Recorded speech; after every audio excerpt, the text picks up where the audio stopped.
सरकार संसद के इस सत्र में फैसला नहीं बदलती तो देश की सामाजिक न्याय नीति और 10 साल के लिए अधर में लटक जाएगी। एक तरफ मंत्रिमंडल में पिछड़े वर्ग के चेहरे शामिल करने के बैनर लगेंगे, दूसरी तरफ उसी के हितों पर भी कुठाराघात होगा। पिछले 3 दशक से देश में एक पाखंड चल रहा है।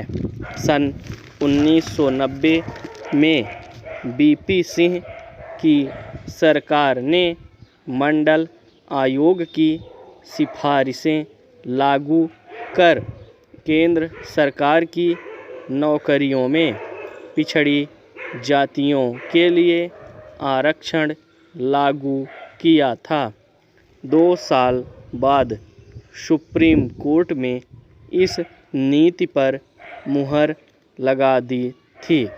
पिछले 3 दशक से केंद्र सरकार की नौकरियों में और 15 साल से केंद्रीय यूनिवर्सिटी और अन्य उच्च शिक्षण संस्थानों में यह आरक्षण लागू है।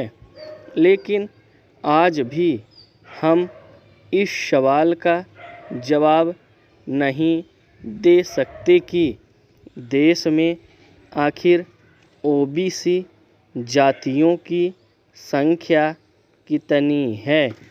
बाकी जातियों और वर्गों की तुलना में पिछड़ी जातियों की शैक्षणिक और आर्थिक स्थिति कैसी है।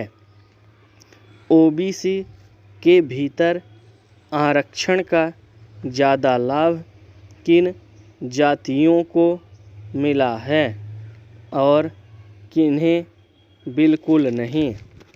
यह काम मुश्किल नहीं है अगर इसे जनगणना में शामिल कर लिया जाए। हर 10 वर्ष में जनगणना होती है। कायदे से यह 2021 की फरवरी में होनी थी, लेकिन कोरोना के चलते 2022 से पहले नहीं हो पाएगी। जनगणना में हर घर और परिवार के व्यक्ति की सिर्फ गिनती ही नहीं होती, उनके बारे में तमाम सूचना भी इकट्ठी की जाती है। हर व्यक्ति की उम्र, शिक्षा, व्यवसाय दर्ज की जाती है। हर परिवार की भाषा, धर्म और संपत्ति भी नोट की जाती है।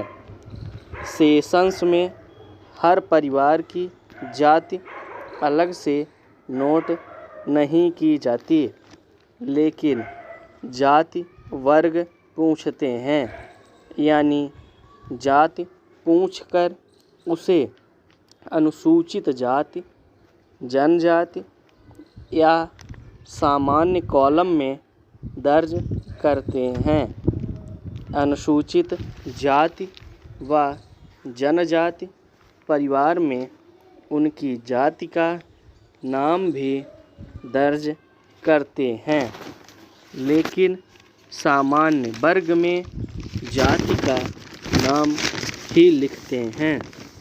सरकार को पिछड़ी जातियों या ओबीसी के बारे में सारी सूचनाएं इकट्ठी करने के लिए बस जनगणना में अनुसूचित जाति, अनुसूचित जनजाति के साथ सामाजिक व शैक्षणिक तौर पर पिछड़े वर्ग नामक कॉलम जोड़ देना है।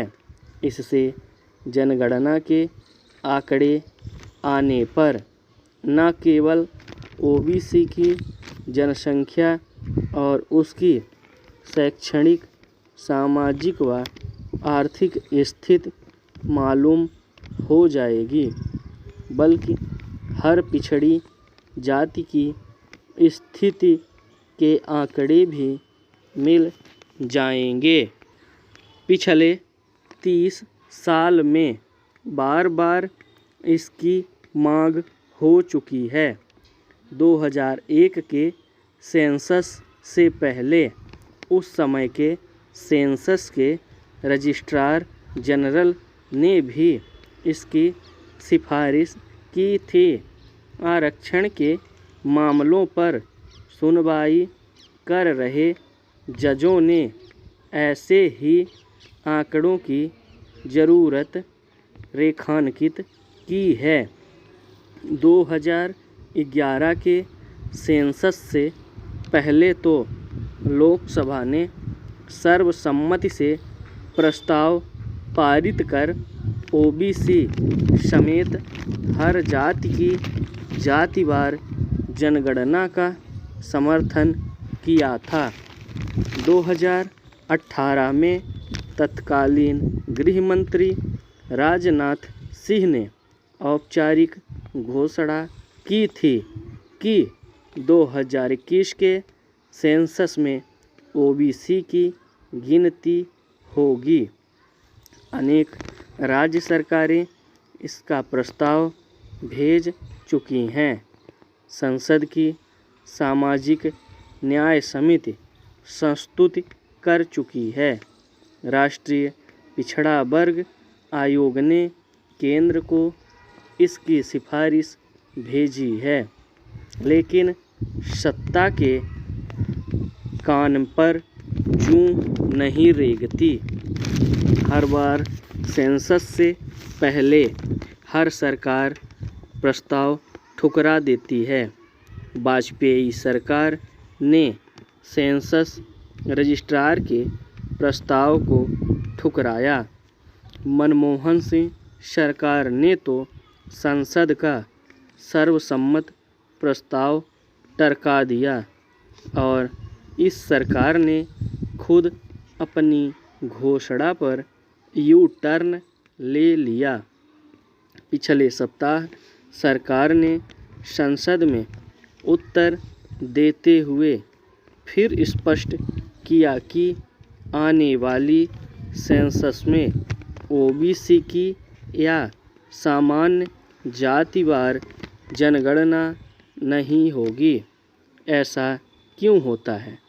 जिस वर्ग को संविधान और कानून में मान्यता मिल चुकी है, जिस पर आरक्षण की नीति जारी है, उसकी गिनती क्यों नहीं होती? जातीय आरक्षण के विरुद्ध तर्क देने वाले भी इन आंकड़ों की मांग क्यों नहीं करते? कौन डरता है जातीय पिछड़ेपन के आंकड़ों के सार्वजनिक होने से? ये साधारण सवाल नहीं है। इनके पीछे भारत की सर्वोच्च सत्ता का राज छिपा है। उस सामाजिक सत्ता का जो सरकार और संसद से ऊपर है। वो जातीय सत्ता जो हजारों साल से चली आ रही है।